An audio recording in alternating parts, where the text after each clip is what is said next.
Gracias. Tiene la palabra reverdecer. Buenas noches. Hoy nos corresponde leer el capítulo La mente holográfica. Entonces, para trabajar el capítulo, lo que hice fue identificar los conceptos claves y desarrollarlos con las ideas centrales y además ejemplos que nos permitieran comprender de manera más sencilla cada una de las ideas.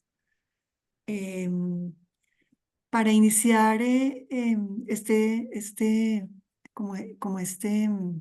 análisis, me gustaría preguntarle a cada uno em, cuál es su color favorito y que de pronto piense cuál es la razón por la cual, si acaso utiliza ese color favorito para vestirse, porque a veces uno tiene un color favorito, pero pues no, no se viste con ese color, sino que de pronto tiene otra gama de colores distintas.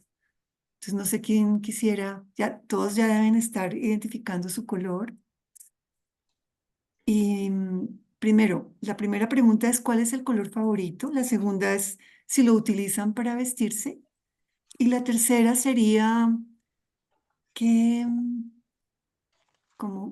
qué características, si asocian alguna característica con ese color que les gusta. Entonces, si lo quieren escribir o luego lo quieren compartir, sería bien interesante. No sé si puedo elegir al azar a cualquiera. Sí. Bueno, me encantaría escuchar a Ikigai. ¿Cuál es tu color favorito? La gama de los tierra. ¿Y sueles vestirte con esos colores? Sí. Ya. Y Bueno, a que, mí que me gustaría preguntarle a los demás qué características creen que tienen esos colores que a Ikigai le gustan para ver si de pronto coinciden con lo que ella identificó.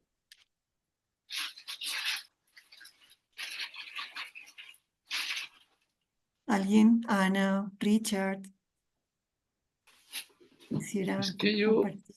salí un tiempo ahí, se me desconecté y no sé, el ejercicio es que Ah, decir el color y que ¿tú piensas en tu color favorito? La segunda es si se te abrió la puerta, Richard. Si el color favorito, si te vistes con ese color favorito. La tercera es si piensas en características que ese color favorito tiene o asocias. Y bueno, no sé si Tara quisieras compartir mientras Richard piensa qué colores, qué características asocias tú con esos colores tierra. A ver si coinciden con lo que Ikigai pensó. No, Audio. no tienes sonido. Perdón. Para mí los colores tierra tienen que ver con naturaleza. Em, y pues me llama mucho la atención porque efectivamente yo durante mucho tiempo estuve en los colores lilas y morados. A raíz de una interpretación que me hicieron del color lila, dije, no, yo no quiero ser eso. Entonces dije, ¿cuál es mi opción? Y mi opción son los colores tierra. Pero realmente, si yo me pongo a ver en el último tiempo de mi vida, yo soy solo colores. Mi casa es colores, yo me he visto con colores, entonces ya me ha costado mucho trabajo decir, este color es el que más me gusta. Tengo claros cuáles no me gustan. Entonces, pensando en Ikigai, pues la tierra que da, la tierra da solidez, la tierra da, pues como todas las, ¿cómo es que se llaman? Todos los elementos de la naturaleza, el fuego, la madera, todos esos elementos comprenden precisamente los colores tierra. Entonces, pues no es ninguna coincidencia, ¿no? Nada tenemos en común. Ok, Yo antes también era de los colores lilas por el área morada, hace mucho cambié. Ujú. bueno, no sé si alguien más quiere. Ah, bueno, no sé, Ikigai sí coincidió con lo que pensaste, lo que dijo Sí, a Tara. mí me representa naturaleza y paz, como, Ok, como tranquilidad realmente. bueno, no sé si Ana quisieras compartirnos tu color favorito y si te vistes con él o no.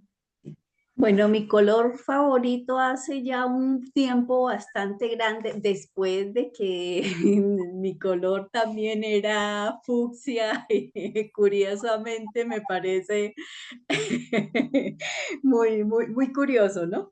Sí, me he visto con rojo y bueno, el problema que tengo es que cuando voy a comprar, sobre todo blusas, casi siempre termino comprando rojo.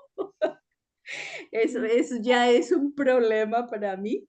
Y bueno, la característica que veo en el color rojo, para mí la asocio con vida, con sangre. La sangre es de color roja y la sangre es vida y es energía y es resplandor. El color rojo para mí es maravilloso.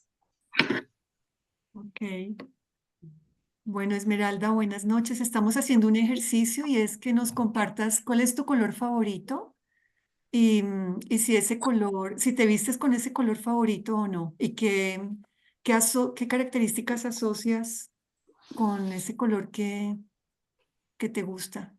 No sé si alguien más quiere compartir. No sé si quieres compartirlo tú, Esmeralda, o alguien Buenas más noches, quisiera. los estaba escuchando, pero por el celular porque tuve problemas para meterme con Vale. no tenía cámara por el otro lado tampoco. Mi color favorito es el azul. Me he Muéstrame visto, tu chaleco, ¿de qué color es? no, este es habano con verdes, pero pues porque yo me he visto con el azul, pero no todos los días me he visto con azul. Pero sí me gusta el azul y lo asocio con la dimensión, con la inmensidad del cielo. Entonces, para mí eso es, y con las montañas. Y sí uso bastante azul en pantalones, zapatos, sí, aunque ya tengo mucho más variedad de colores, ¿no? Digamos, si a mí me dices, ¿cuál es el favorito del azul? Pero tengo variedad de colores.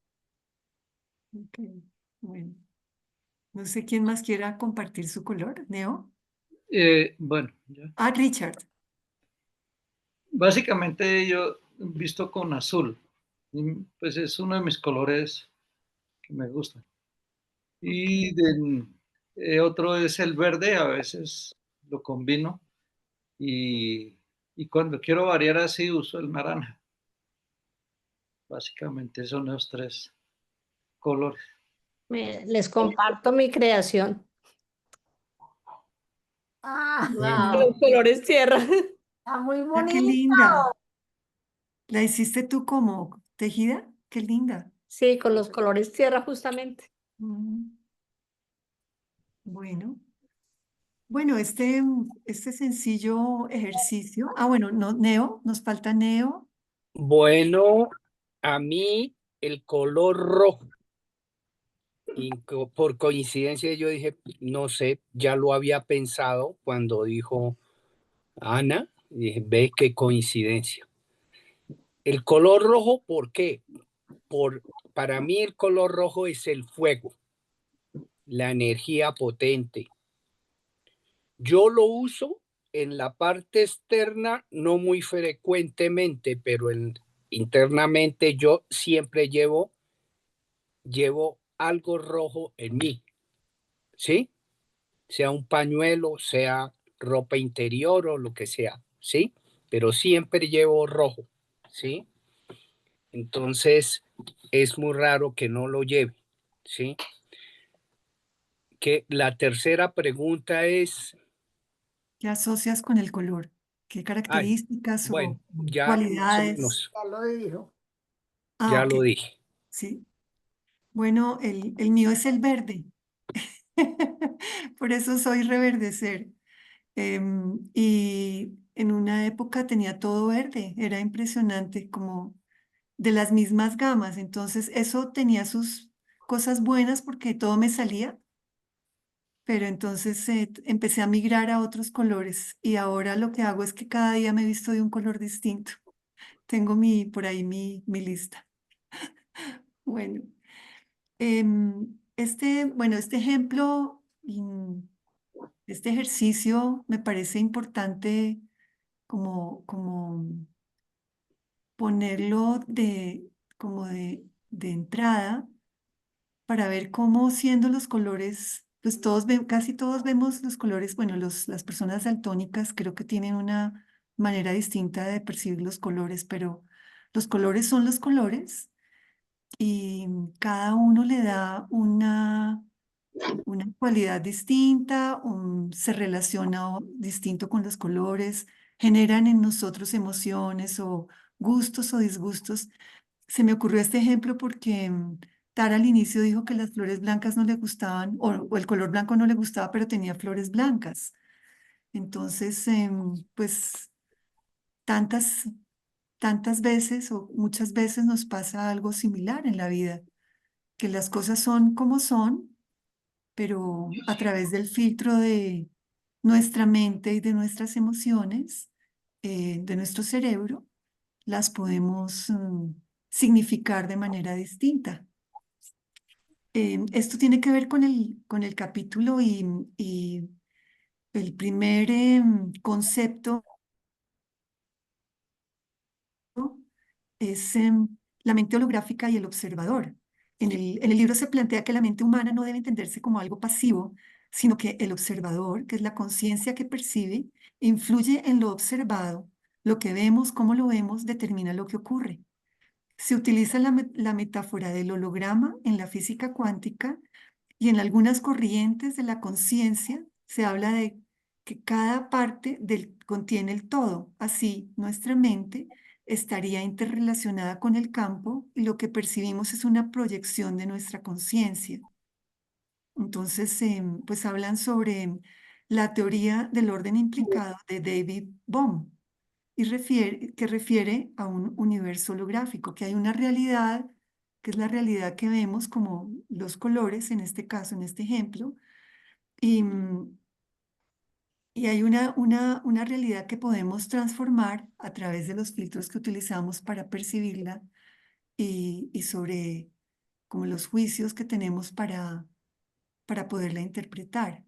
Me gustaría que yo en el chat les compartí dos videos que duran muy poco. Me gustaría que los vieran para poder iniciar el tema del holograma, porque ahí explica pues cómo funciona un holograma y cómo la luz tiene una manera muy particular de comportarse. ¿Qué creen que pase si paso este cabello?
¿Me cuentan cuando ya los hayan visto?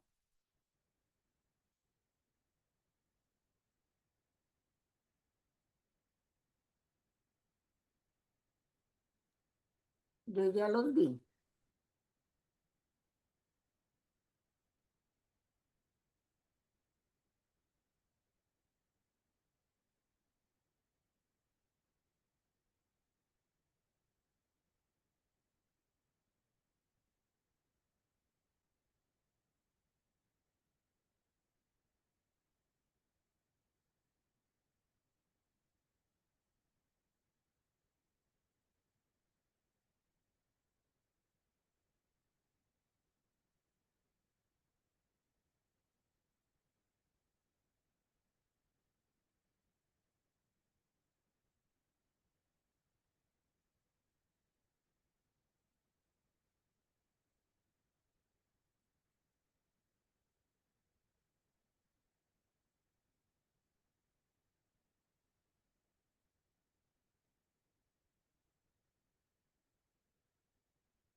¿Ya terminamos todos? ¿O falta alguien?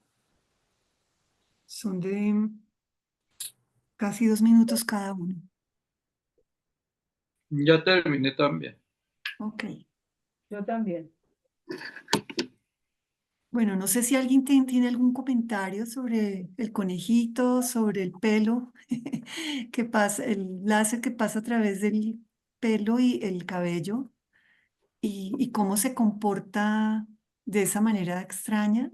Si les pareció algo interesante, curioso, distinto a lo que de pronto pensaban. Para quien quiera ver el video completo es bien interesante porque él hace un experimento de su propio holograma. Luego lo comparto. A mí me permitió entender lo de las ondas cuando uno jugaba a tirarle la piedrita al río. Pues yo todavía lo hago, ¿no? Tirarle a la piedrita que me parece muy divertido y ver esa, pues esa difusión de las ondas. Eso me llamó la atención. Ahora quiero hacer el experimento con dos piedras distintas a ver si lo veo, ¿no? Porque ahí, pues en el video se ve, pero yo lo quiero hacer en la realidad con la piedrita en el agua a ver qué pasa. Mm. Sí, interesante. Bueno, pues, ¿alguien más? Pues ¿Tiene algún comentario? de hecho, el ser humano está estudiando la naturaleza de la luz hace años y todavía tiene grandes incógnitas. Ujú. Porque el hecho de que se comporte como materia y como onda, pues es una cosa extraordinaria. Y, y fuera de eso, que la onda, bueno, está en varias direcciones y se puede polarizar y todos esos efectos que tiene, pues son bastante curiosos. A mí hay algo que parece sorprendente de la luz, es que un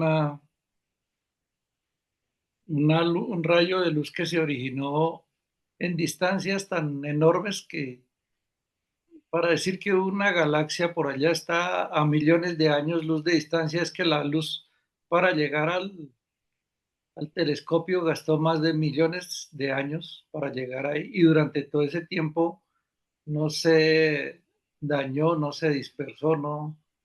Es algo que uno todavía me parece demasiado, como decir, inverosímil.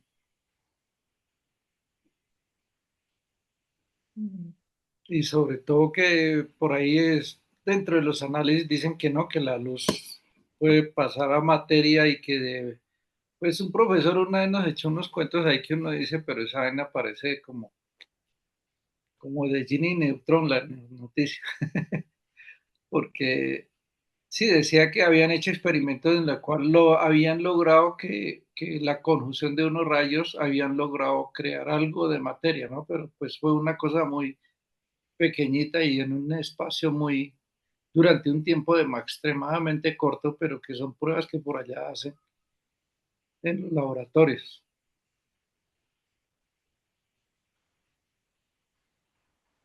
Una Em, pregunta que Muy me bueno. viene a mí en este momento, cuando Richard habla de materialización de la luz, por ejemplo, cuando se pone una lupa y la luz atraviesa la lupa que produce fuego, ¿eso se podía considerar materialización?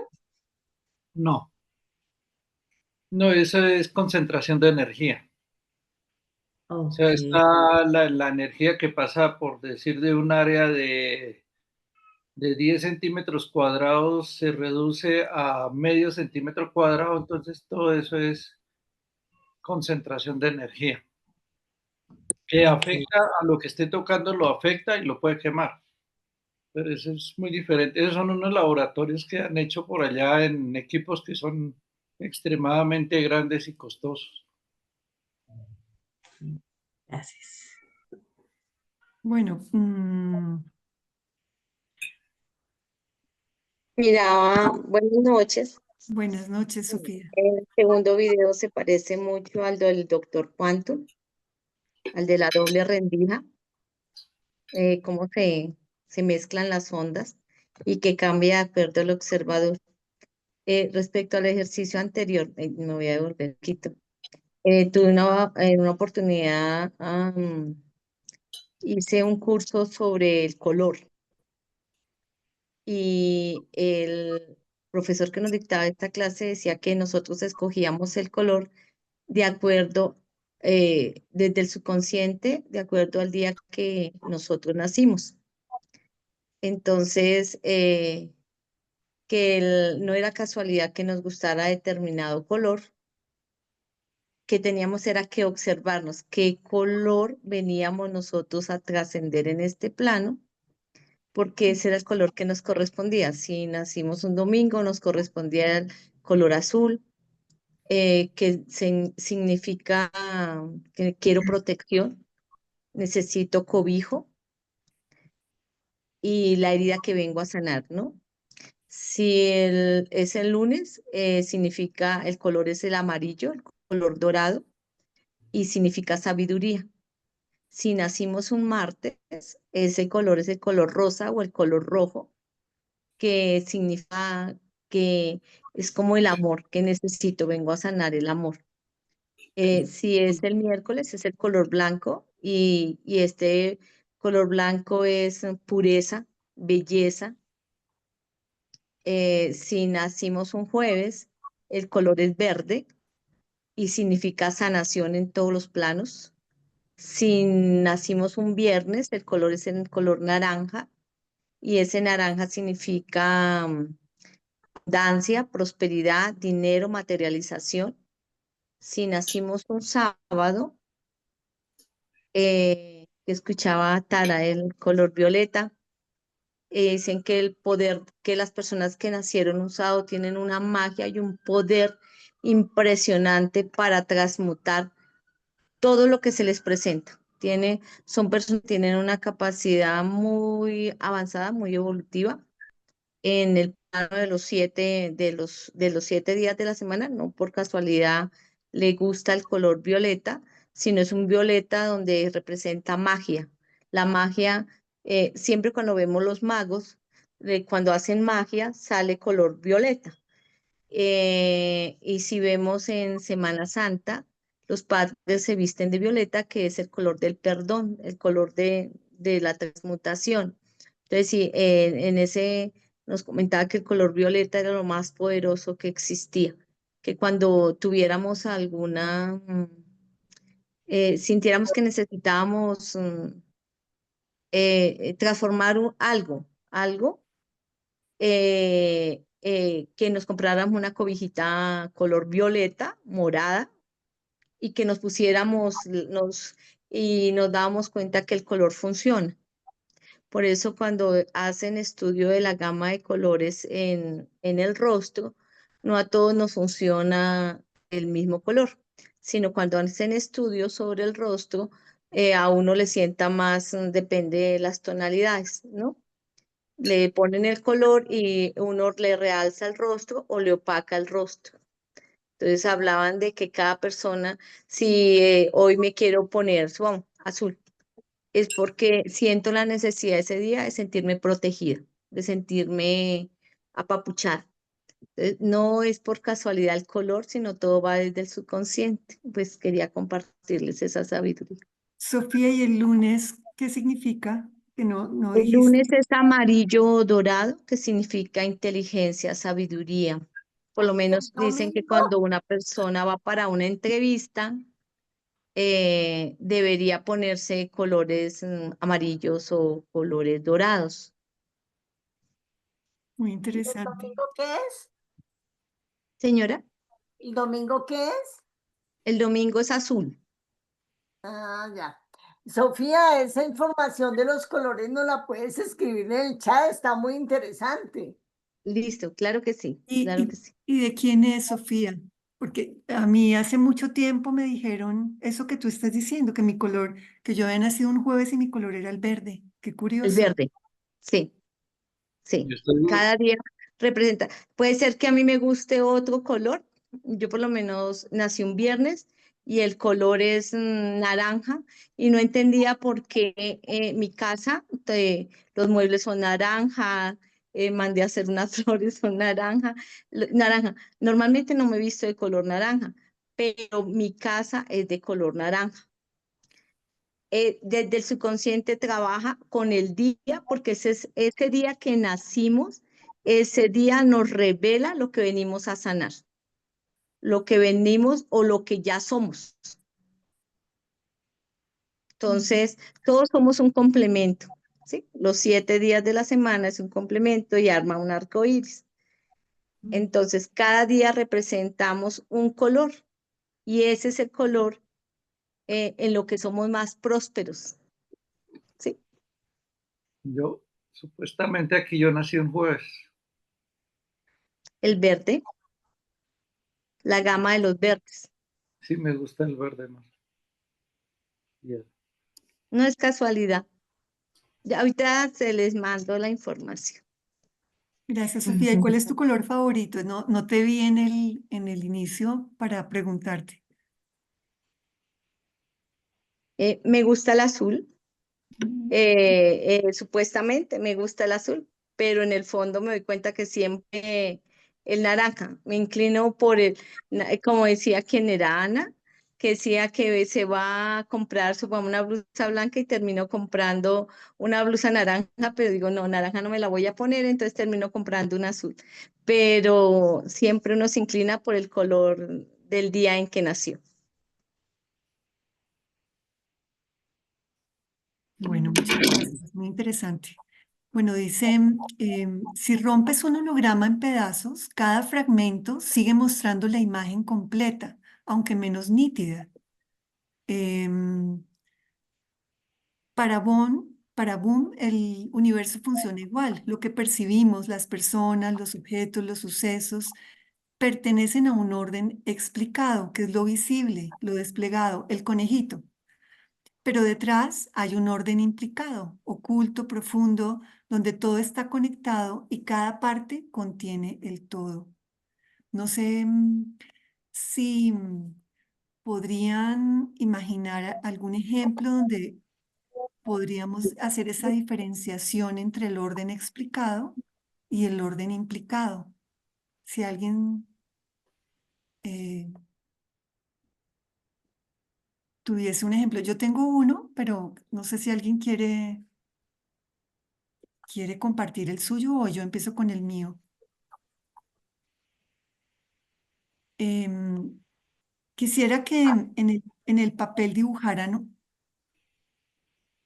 un mar Un mar. o las olas del mar, mejor. Así sencillo, no sé si tienen o se las imaginen el quien no tenga a la mano algo para dibujar en el papel o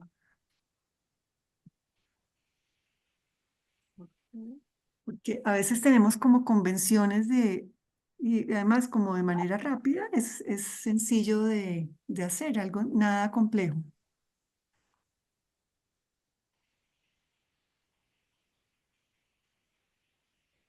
Y no sé si alguien quiere compartir su representación, su dibujo de las olas del mar.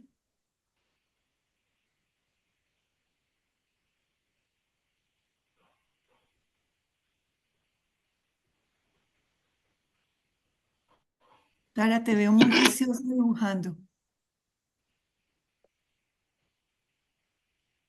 ¿Quieres compartirnos tu dibujo?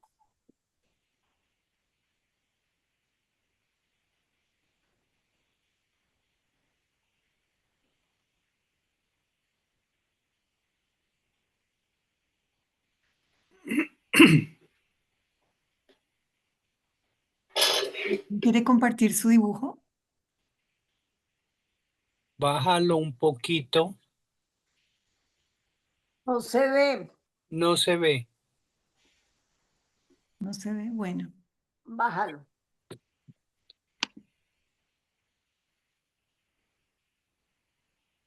¿alguien quiere compartir su dibujo? ¿Quién lo va a compartir? Ahora sí se ve, ahora sí se ve.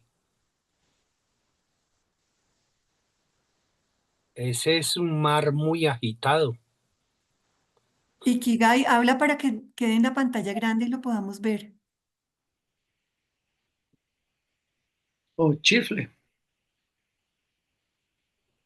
Vuélvalo a colocar, Ikigai, bien Eso. pegado a la pantalla. Ahí, ahí, Ah, ahí. yo no Pero alcanzo. toca que hable Ikigai, si no, no lo vemos en la Sí. pantalla grande.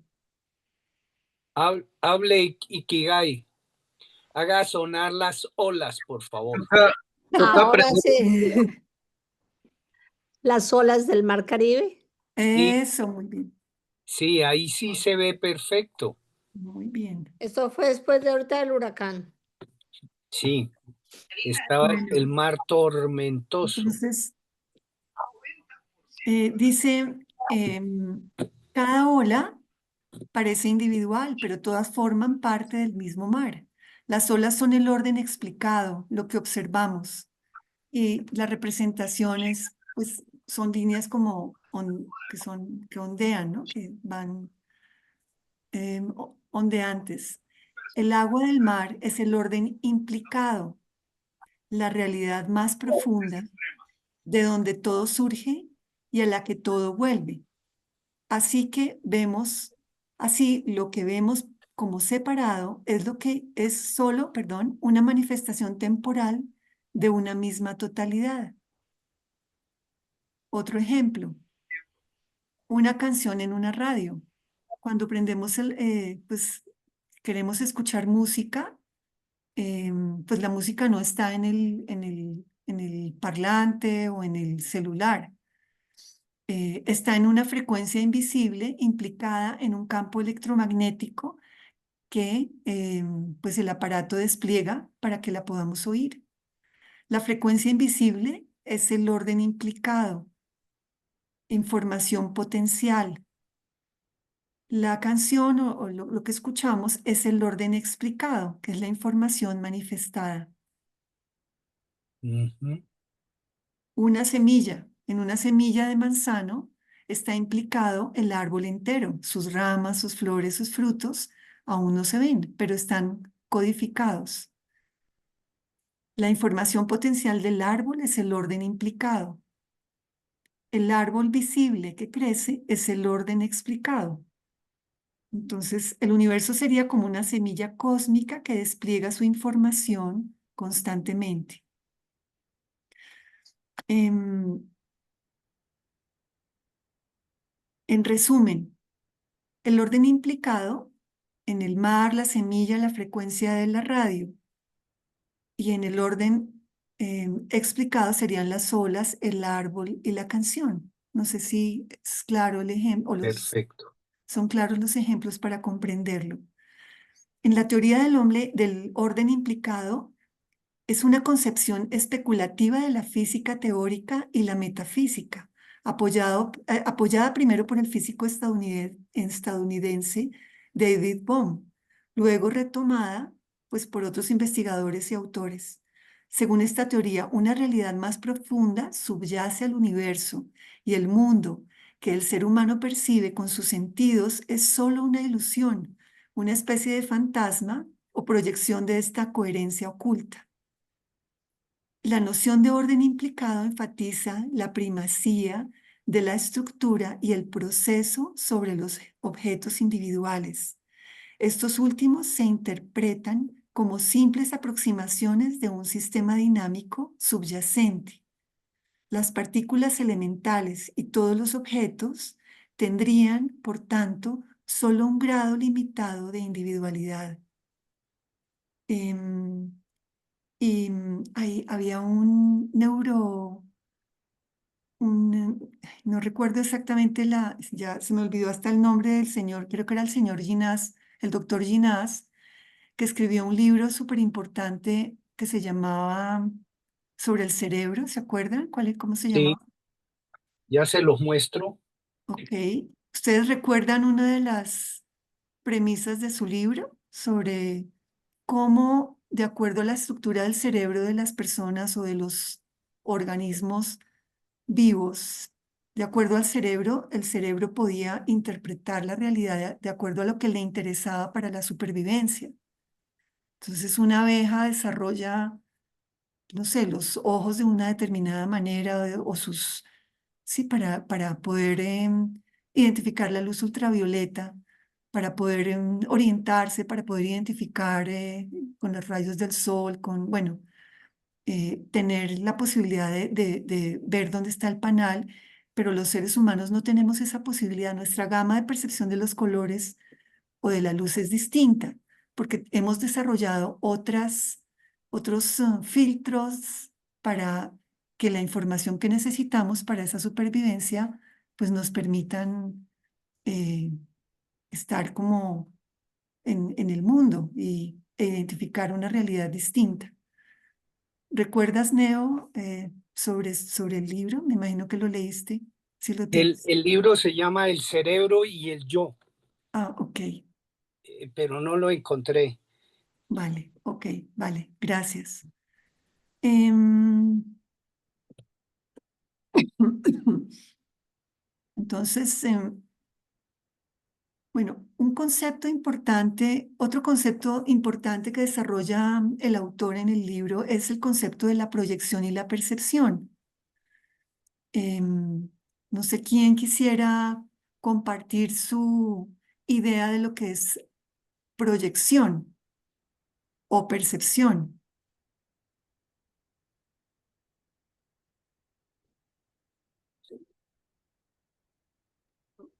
Pienso que tiene que ver con esa frase que hemos trabajado en varios libros, que el mundo no es como nosotros, que el mundo no es como es, sino como nosotros somos. Y la percepción, pues, es la que va a determinar realmente la realidad emocional que estamos viviendo, ¿no? Y pienso, pues, que la proyección es precisamente desde ese interior cómo lo ponemos afuera y lo colocamos para darle un sentido o para darle una explicación o para darle eh, pues un fundamento a lo que nosotros estamos viendo desde afuera.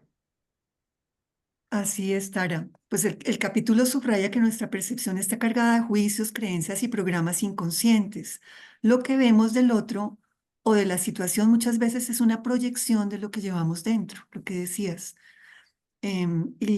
Bueno, define proyección como un mecanismo psicológico mediante el cual atribuimos al otro lo que en nosotros está. Entonces, tus juicios hablan más de ti que del otro. Es una frase que por ahí escucha uno en los podcasts o en los mensajes. Y la definición de percepción no es un espejo puro del mundo, sino una interpretación interna. Es decir, observamos ya sabiendo algo con filtros. Por eso la mente holográfica implica que cada parte, una persona, un hecho, contiene al todo, lo que significa, lo que significamos, lo que interpretamos. O sea que nuestra mente resignifica.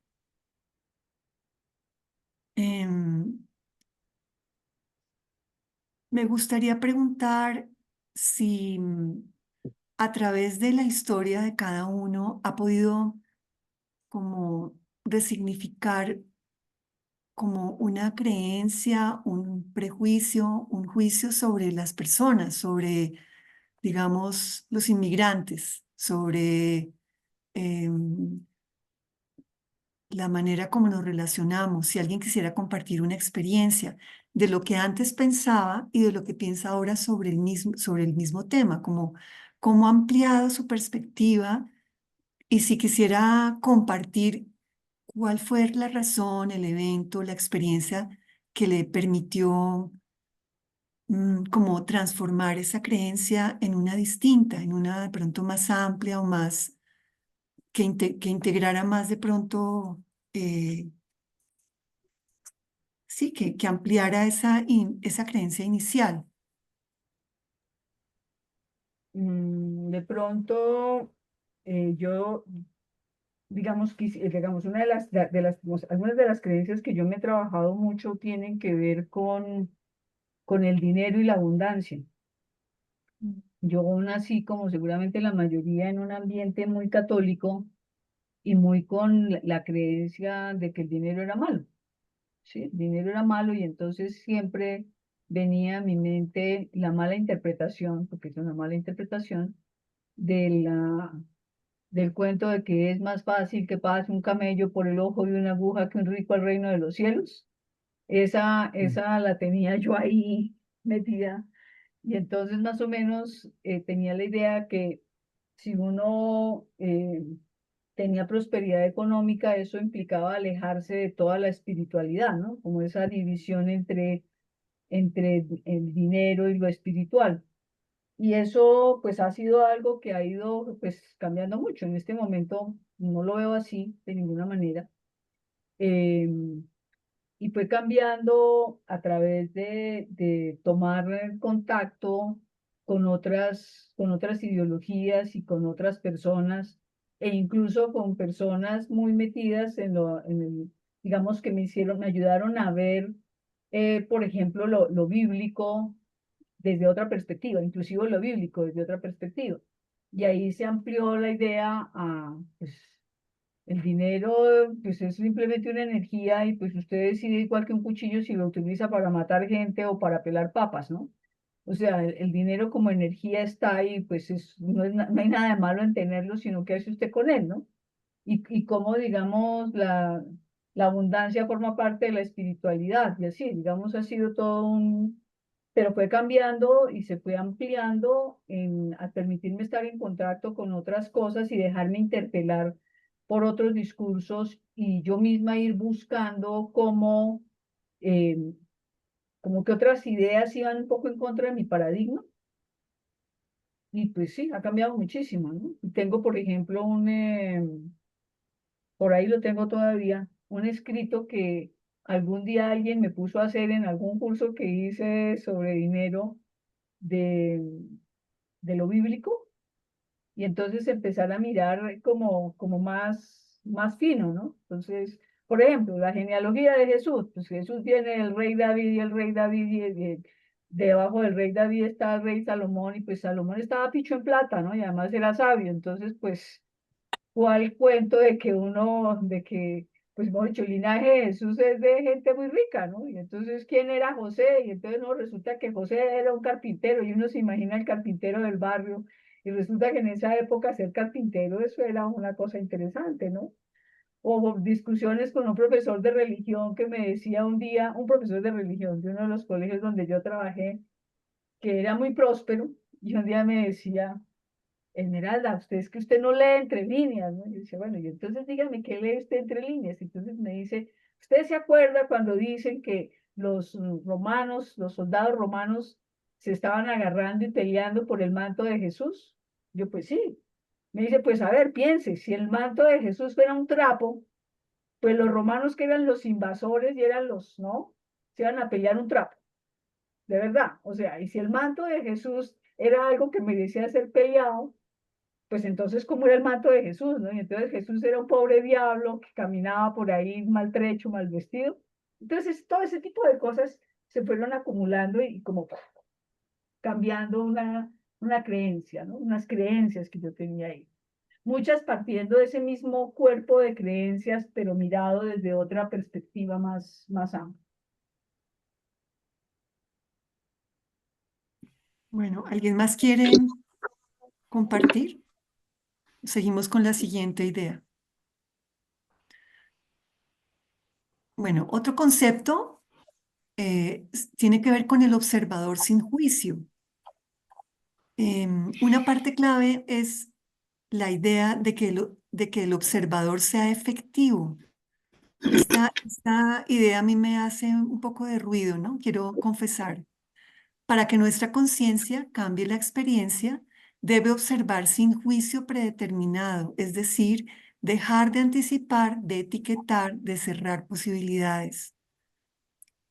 Todos tenemos creencias, experiencias y emociones que influyen en cómo percibimos. Esto significa que nuestra mente siempre filtra la realidad. La que ves no es la realidad pura, sino la realidad interpretada por ti. Dos personas miran una tormenta. Una la ve como algo hermoso, como un fenómeno natural maravilloso. Otra como algo peligroso, como algo a lo que hay que temer y protegerse. La tormenta es la misma, pero la observación está teñida por un juicio interno. Entonces, no podemos observar sin ningún juicio, pero sí podemos observar reconociendo que el juicio está ahí. Este reconocimiento ya transforma la forma de ver. Lo que sí es posible y entrenable es una observación sin reacción inmediata. En meditación, mindfulness o inclusive en la física del observador se llama atención plena. Ver lo que ocurre sin etiquetarlo como bueno o malo. Por unos segundos suspendes el juicio y permites que la experiencia se dé tal cual es. Esto no elimina el juicio, pero reduce su influencia. Tu mente observa sin apropiarse lo que ve. David Bohm y Enrique Corbera coinciden en una idea: el observador influye en lo observado, pero puede hacerlo de forma inconsciente, con juicio, o consciente, sin juicio, o sea, de forma inconsciente, sin darse cuenta, o consciente, sabiendo que de pronto tiene un juicio, pero dándose cuenta de él. Cuando observas sin imponer una interpretación, das espacio a que la realidad te muestre más posibilidades. Esta frase me encantó. Cuando observas sin imponer una interpretación, das espacio a lo que la realidad te muestra más, a que la realidad te muestre más posibilidades. Tu percepción se vuelve más abierta, flexible y menos condicionada por tus programas emocionales. Entonces, el primero era el observador efectivo, ¿sí? El que observa sin juicio predeterminado. El segundo es el observador consciente. Esa parte que se da cuenta de lo que sucede, los pensamientos, las emociones, las percepciones, pero no se identifica con ello. Cuando observamos con juicio, eso es bueno, eso es malo, ya estamos limitando la experiencia. Se cierra la posibilidad de transformación.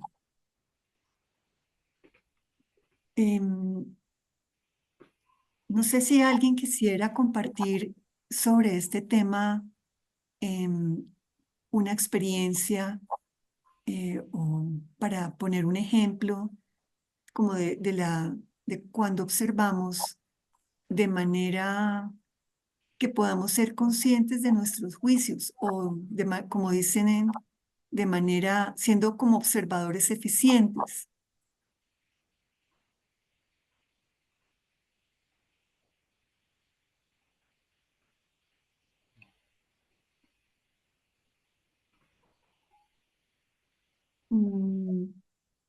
Yo quisiera compartir una experiencia que tuve en mi formación como en sistémica como terapeuta. Y era cuando teníamos que hacer una supervisión de familias.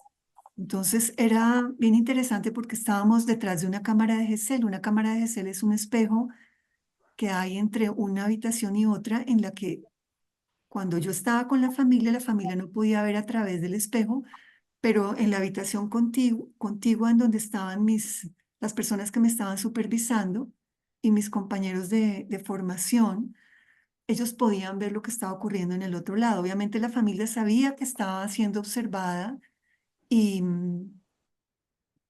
pues era con su permiso, con su autorización.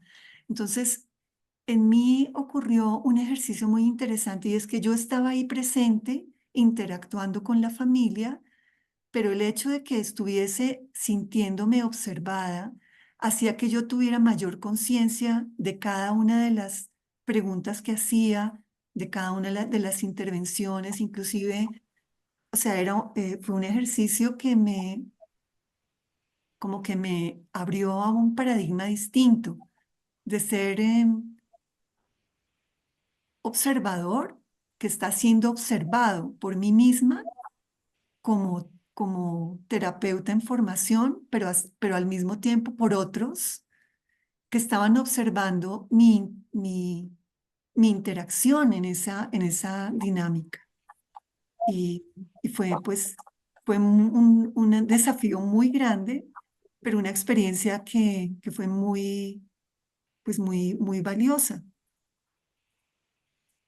No sé si, pues, De ser y pregunto, esa experiencia donde tú eres observador, pero te lleva a ser observador de ti misma, imagino yo que te lleva obviamente a tener mucha más conciencia de cómo actuar frente a tu consultante porque estaba siendo además calificada. sí, y de mí misma porque yo estaba siendo consciente de cómo estaba sentada, de si tenía una actitud cercana o no, de si estaba siendo empática, del rapport, de cómo estaban ellos reaccionando frente a mí, si había un adolescente con las manos cruzadas y cómo yo estaba tratando como de conectarme con él y de pronto se descruzó y eso fue como de su lenguaje corporal una señal para identificar, o sea, eran tantas cosas las que estaban ocurriendo al tiempo y todas tan importantes. Sí, fue bien. Y fuera de eso, entonces, en algún momento yo cometí un error porque de pronto yo ya no me acuerdo qué fue qué pregunta hice que de pronto no era pertinente. Entonces me llamaron y me dijeron que redireccionara la pregunta. Entonces, ¿cómo manejar eso con la familia allí? O sea, bien tenso, pero tremendamente interesante. No sé si eso contesta de alguna manera tu pregunta. Sí, sí, claro, claro. Y además lo entiendo porque de alguna manera, pues tú en tu formación y yo en mi formación psicoanalítica, efectivamente eso es lo que le hacen a uno los psicoanalistas cuando lo están calificando, ¿no? Claro, Cuando mira, están haciendo eso, pero eso precisamente de formación. mm, cuando yo empecé mi formación, hacía las actas, tenía que hacer actas detalladas de todo lo que había ocurrido en una sesión y eso era una cosa súper dispendiosa. Tenía que reconstruir toda la sesión para que me pudieran hacer la supervisión. Muy difícil. No sé si en otras experiencias hayan tenido como esa conciencia de observarse a sí mismos observando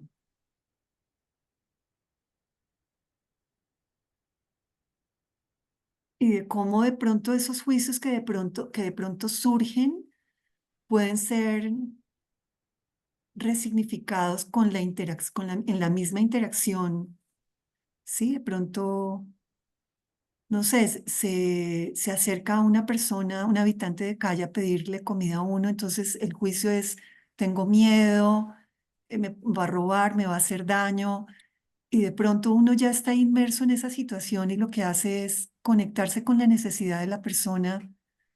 Y de pronto tengo un banano en mi morral y le comparto el banano, se lo regalo, porque por empatía siento que de pronto puede tener hambre o le sonrío, no sé, ¿no? Como que resignifico ese juicio inicial que tengo y lo convierto en otra cosa que puede ser como más, me puede humanizar más, y puede humanizar también más mi interacción con la otra persona, ¿no? Hay, hay una cosa que me parece a mí fundamental y es que el solo pensarse, mejor dicho, el solo pensar que otro lo está observando a uno, así no lo esté observando, cambia el comportamiento de uno y lo lleva a colocarse en un rol también de observador, ¿sí? que es como la magia de la mente, ¿no? El poder uno crear incluso un observador que lo lleva a observarse a la vez, ¿no? O sea, uno crea un observador y al pensarse observado por ese observador, se observa cómo cambia su comportamiento frente a ese observador que ni siquiera existe, ¿sí? Hay en sistémica un enfoque que se llama trabajar con equipo reflexivo, Sí. en el que todo el tiempo se trabaja con los observadores. Entonces, ahí había un noruego que en este momento se me pasa el nombre, y cómo funciona un equipo reflexivo. Entonces, uno entra, hay un terapeuta, como lo está describiendo María Elvira, y hay un equipo reflexivo, o sea, hay un equipo de terapeutas atrás, pero no están detrás de la cámara de Gesell, sino que está aquí la familia o la persona, aquí está el terapeuta principal y aquí detrás están los otros terapeutas observando. Y digamos que es un reto porque es ver el impacto que se produce en las interacciones cuando todo el mundo sabe que está siendo observado. Tanto la familia como el terapeuta saben que están siendo observados por este equipo, ¿sí? Y pues eso produce unos cambios y también digamos cómo hay un momento en el que estos que están observando empiezan a comentar y a hacer reflexiones sobre la conversación que escucharon de este terapeuta con esta familia. Y luego se le pide a la familia, a las personas de las familias que están escuchando y observando esa conversación, que decidan o comenten qué de lo que se han dicho allí les llama la atención. Y ahí ocurren cosas muy curiosas. Por un lado es como la sensación de que cuando uno está comentando algo como equipo de observador, uno supone que son ciertas ideas las que la familia va a coger y a veces cogen unas ideas que uno dice, ve, jamás se me hubiera ocurrido que podría ser para ellos importantes A o B o C cosa. Entonces, como también desde el observador que trae una historia es lo que capta o no capta de esa conversación. Y en ese ejercicio hay una cosa que es bien importante y es como para uno transformar el juicio. Entonces, este terapeuta, digamos, lo que sugería es, para usted poder relacionarse con el otro con la menor cantidad posible de juicios, imagínese que usted le pone volumen a sus pensamientos y hable y piense todo el tiempo como si todos pudieran escuchar sus pensamientos, como una búsqueda máxima de coherencia donde evita uno el juicio hacia el otro, ¿no? Porque pues si uno piensa que el otro todo va a poder escuchar sus pensamientos, le toca tener cuidado hasta cómo piensa. No puede decir mucho pendejo lo que está diciendo, ¿no? O sea, pues porque pues ese diálogo interno, si uno le pone volumen, pues sería como complicado que el otro escuchara ese diálogo, entonces lo obliga a colocarse en otro lugar, ¿no? Como una manera de ir, digamos que colocándose en una posición más curiosa y menos enjuiciadora, ¿no? Porque cuando se habla de mirar sin prejuicios, pues primero es dificilísimo porque todos tenemos prejuicios y todos hemos hablado mucho de la mente inconsciente y demás, o sea que pues mirar sin prejuicios está como difícil. Eso ya diría que no es difícil sino imposible, ¿sí? Ahí sí como dice Krishnamurti, trate de mirar un árbol sin el concepto árbol y mire a ver qué ve si no tuviera el concepto árbol, pero despréndase del concepto árbol, ¿sí? Pero por lo menos un ejercicio que puede ayudar es este, me parece a mí que plantea este terapeuta de póngale volumen a ver si usted pudiera, ¿cómo habla usted si usted pensara que todo el tiempo le están oyendo lo que está pensando? Y tome una actitud de curiosidad frente a las cosas en lugar de casarse con un juicio. Entonces, si uno se coloca en una actitud de curiosidad, le queda más fácil no casarse con un prejuicio, que es un poco lo que hablan en el ejemplo de la máquina en la introducción y el primer capítulo, de la persona, Eric Corbera llegaba con una actitud muy de curiosidad de ver qué está pasando y no ya casado con algo. Entonces ya la mente se coloca en una apertura para ver cosas y percibir cosas que de otra manera no captaría. Entonces, digamos que una manera de ir quitando el juicio es colocarse en una posición curiosa y ponerle volumen.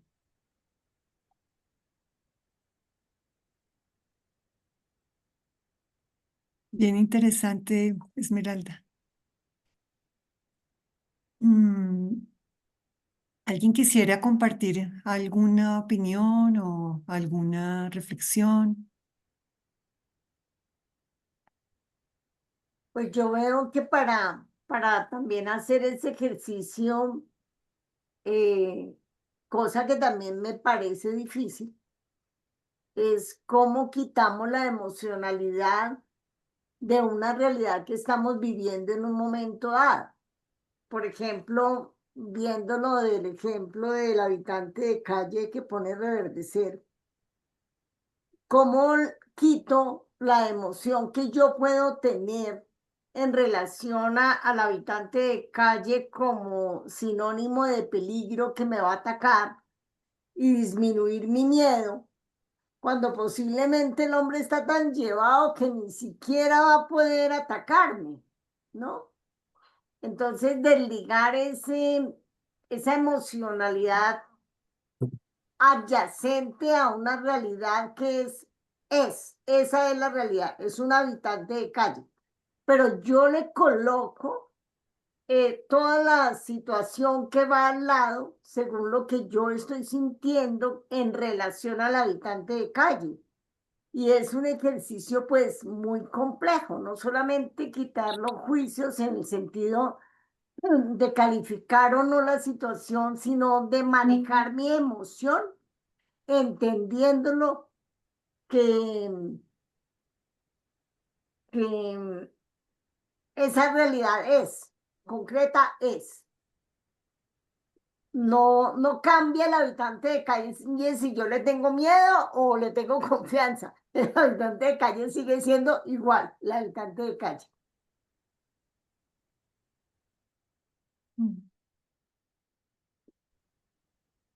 Pero el habitante de calle, digamos que la interpretación que yo hago del habitante de calle es el que va a determinar mi emocionar. Sí, si yo lo leo como que todo habitante de calle es peligroso, pues apenas veo un habitante de calle voy a sentir ganas de salir corriendo. Pero pues dirían los gestaltistas, por ejemplo, que una cosa que le puede a uno ayudar cuando uno tiene una reacción de miedo frente a algo es mirarla, es decir, es mirar la emoción de estoy sintiendo miedo, pero aquí y ahora, en este preciso instante, en este segundo, no estoy en peligro. O sea, estoy, digamos, el peligro está en mi mente, pero yo en este momento no estoy en peligro. El habitante de calle no me está atacando. O sea, como empezar a hacer una diferenciación de lo que tengo, digamos, de tratar de mirar. ¿Qué es miedo a qué? Miedo a que me ataque, miedo a que me robe, miedo, y poder colocarme en este instante, en este segundo, así el habitante de calle esté allá y yo acá, no me está robando, no estoy en peligro, no me está pasando nada, como una manera de poder ir obligándose a diferenciar el discurso mental de lo que está ocurriendo ahí afuera con ese habitante de calle. Pues sería una estrategia que pues ellos, digamos, los gestaltistas recomiendan como para ir pudiendo uno salirse de que lo inunde la emoción sin medida, digámoslo así. Sí, por eso básicamente de lo que se trata es que lo que tenemos que transformar es la forma como nosotros percibimos un hecho, porque el hecho como tal no va a cambiar. Entonces, por eso vuelvo y digo, el habitante de calle sigue siendo el mismo habitante de calle. Es como yo transformo la percepción del habitante de calle para que la realidad sea otra. Y es ahí donde yo digo, la idea es cómo yo transformo o primero tomo conciencia de lo que me está despertando el habitante de calle y la forma como lo percibo, porque el habitante de calle sigue siendo el habitante de calle. Sí. Pero una intervención, a ver si de pronto ustedes que saben más de esto de psicología, cuando estamos hablando de la realidad, no es la realidad del habitante de calle, para mí, es la realidad de la relación que yo entablo con el habitante de calle, que por ejemplo, si yo no le tengo miedo, me le acerco, charlo con él, hasta si llevo un banano o cualquier cosa, se la regalo, ¿sí? No por miedo, sino por agrado, por amor, ¿sí? Porque es un ser humano.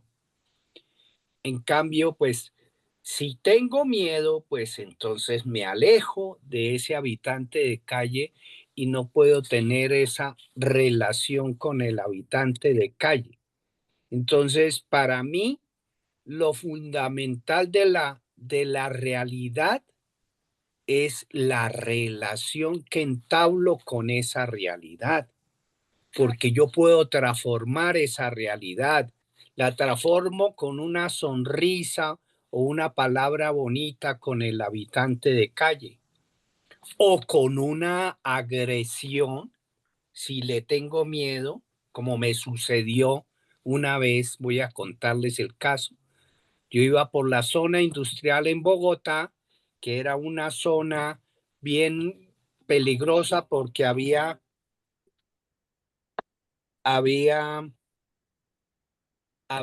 una como muy sin gente, ¿sí?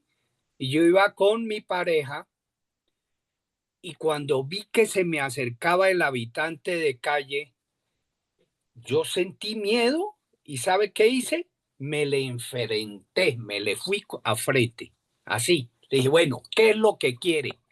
El tipo quedó así sorprendido porque yo no se imaginaba la reacción. Mientras yo le hice señal a la persona que se alejara con quien iba.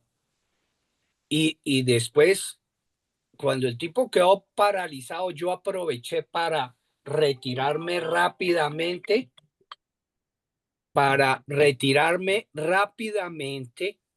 y después fue que reflexioné. Dije, ¿qué tal si este tipo hubiera estado armado? Me hubiera podido chuzar, me hubiera podido quién sabe qué pasar, ¿sí? O sea, yo actué con el miedo y de una manera instintiva, como uno actúa de la manera instintiva, o ataca o se repliega o se paraliza. Yo ataqué en ese momento como medida de defensa. Pero si no hubiera tenido miedo, le hubiera dicho, ¿qué quiere? ¿Quiere una monedita? Venga, yo le doy una monedita o tiene un billete, ¿sí? O alguna cosa hubiera hecho de una manera muy diferente, una manera amable, pero yo lo que hice fue rechazarlo en ese momento. Pues, pero por una cuestión instintiva, porque pensé que nos iba a atacar, ¿sí? O nos iba a robar.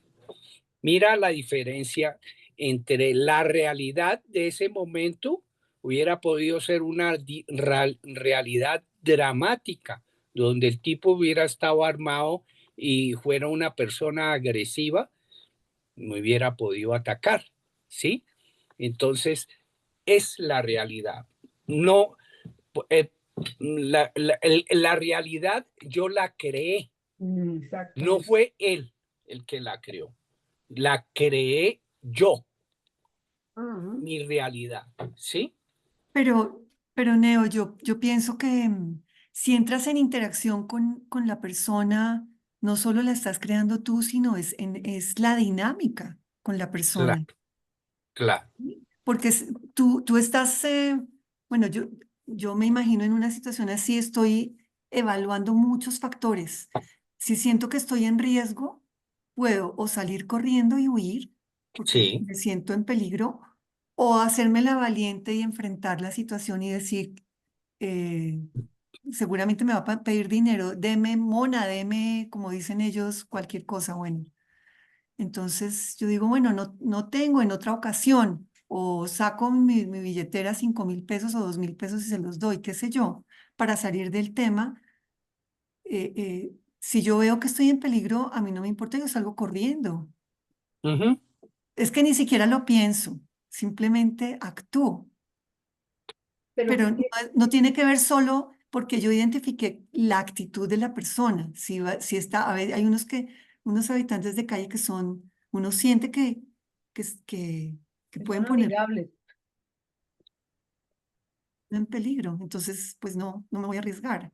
Entonces, creo que la realidad no solamente yo la estoy construyendo, sino que lo que tú dijiste me suena mucho, es en la interacción con el otro. Ujú.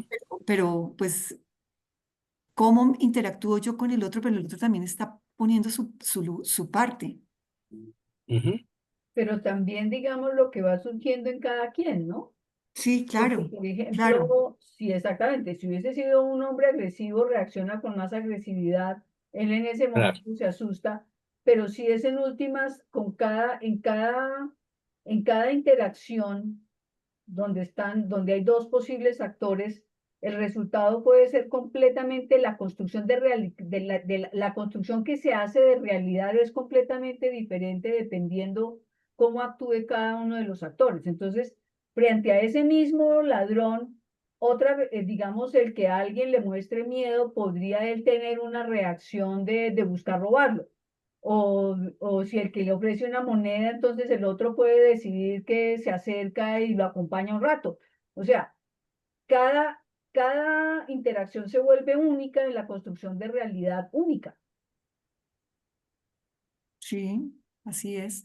Eso que estás diciendo, Esmeralda, me lleva perdón, Valiente me lleva a otro concepto y es el todo está en la parte en el todo, ¿sí?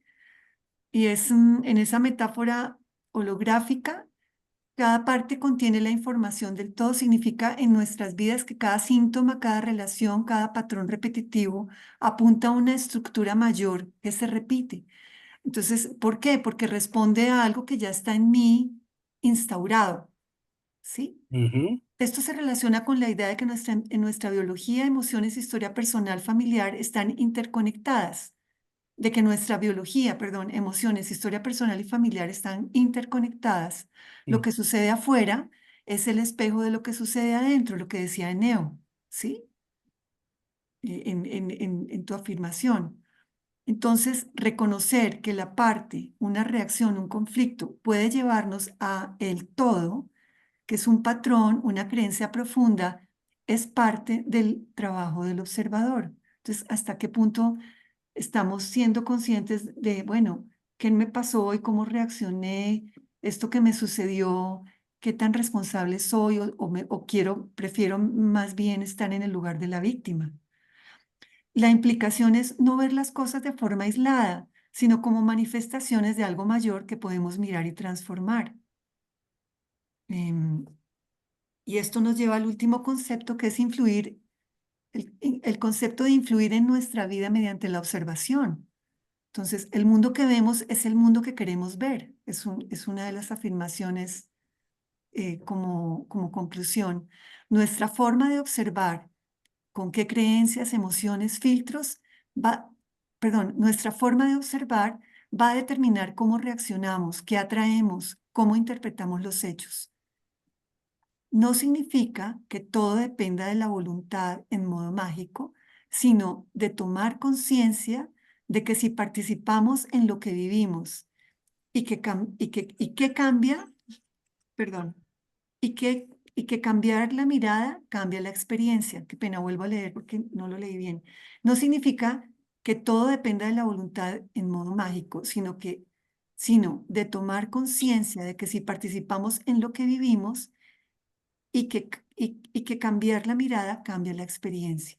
En términos de salud, relaciones, trabajo, no somos víctimas pasivas de las circunstancias, pero sí somos co-creadores de nuestra experiencia. Y aquí finalizamos el capítulo. No sé Para un si... pequeño aporte para eso. Mira que me parece que es fundamental. Hay dos elementos que son fundamentales para percibir la vida o para enfrentar la vida, como se quiera llamar. Vivir en el temor o vivir en el amor. Cambia radicalmente toda nuestra vida. Porque mire que en ese momento, cómo actué yo, vivía en el temor, no en el amor. ¿Sí? Y entonces reaccioné de esa forma porque yo pensé que él iba a atacarnos. Entonces yo tenía temor y entonces ataqué de una manera simulada, pero ataqué, ¿sí? Si yo hubiera vivido en el amor, pues busco otra salida para enfrentar esa situación, ¿sí? Hubiera sido de pronto el resultado, yo quiero un pan o cualquier cosa, vea, tome esto y punto, ¿sí? Entonces realmente tenemos que tener conciencia en cada momento de nuestra existencia, cómo estamos. ¿Estoy en temor o estoy en amor? También Y eso cambia depende, radicalmente todo.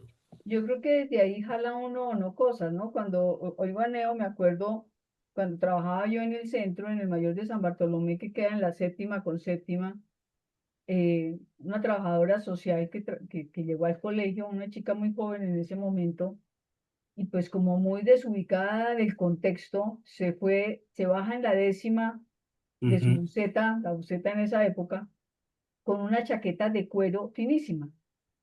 Pues obviamente cuando ella va subiendo, pues le buscaron quitar la chaqueta y entonces ella se la había quitado porque tenía calor y la llevaba colgando acá y viene un habitante de calle que en ese momento lo llamábamos gamines, ¿no? Y coge la chaqueta y ella no se asusta y lo que hacen es empezar a jalar la chaqueta, ella de una punta y el otro de la otra, y ella lo que le decía es, oiga, ¿cómo me va a robar si es que es mi chaqueta? ¿No le da pena robarme? Pero en este tono, y ella era una mujer supremamente suave, y el muchacho que le estaba jalonando la chaqueta se atacó de la risa y terminó soltándole la chaqueta y ella siguió con su chaqueta y llegó al colegio. Nosotros decíamos, está mucha loca, pero la reacción de ella, yo pienso que de entrar a hablar con él, aún jalonando la chaqueta, ella ujú, diciendo, oiga, pero a usted no le da pena, ¿cómo me va a robar mi chaqueta si es que es mi chaqueta? Y el otro terminó desarmado soltando la chaqueta, o sea, genera una reacción en una persona de estas que claramente la atacó, que uno no se explica, ¿no? Entonces, también digamos que evoca uno en el otro desde donde uno se mueve, ¿sí? Porque si partimos de que todos tenemos todo, fíjense que digamos, en las experiencias de la gente que le hacen el paseo millonario, es diferente, digamos, hay gente que logra una serenidad que es abismadora y entonces es, mire, no me haga daño, yo entiendo que usted tiene necesidades, yo le voy a entregar la plata del cajero, seguramente usted tiene más necesidades que yo y por eso me está robando.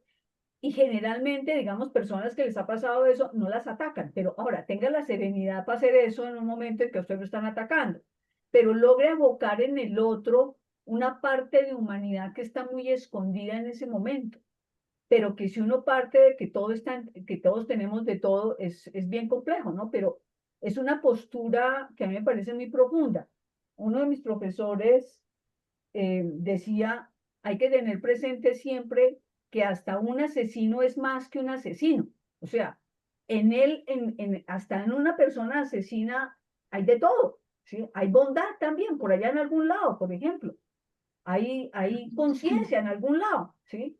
Y en el mejor de los humanos también en un momento dado puede haber un violento terrible que frente a una situación donde le van a matar a un hijo no tiene duda de matar al otro, por ejemplo. Yo qué sé, ujú. pero es como entender eso, ¿no? Que en todos hay de todo, ¿no? Y que cada uno desde lo que va moviendo también activa cosas en el otro, como dice Neo, me parece que es lo clave para saber que uno es constructor de la realidad todo el tiempo, ¿no? Ujú. Sí. Bueno, pues Muy bien. muchas gracias a todos. Fue un gran desafío este capítulo, pero lo logramos. Muy bien llevado, felicitaciones. Bueno, entonces, ya 8:05, 8:06. Entonces, muchas gracias.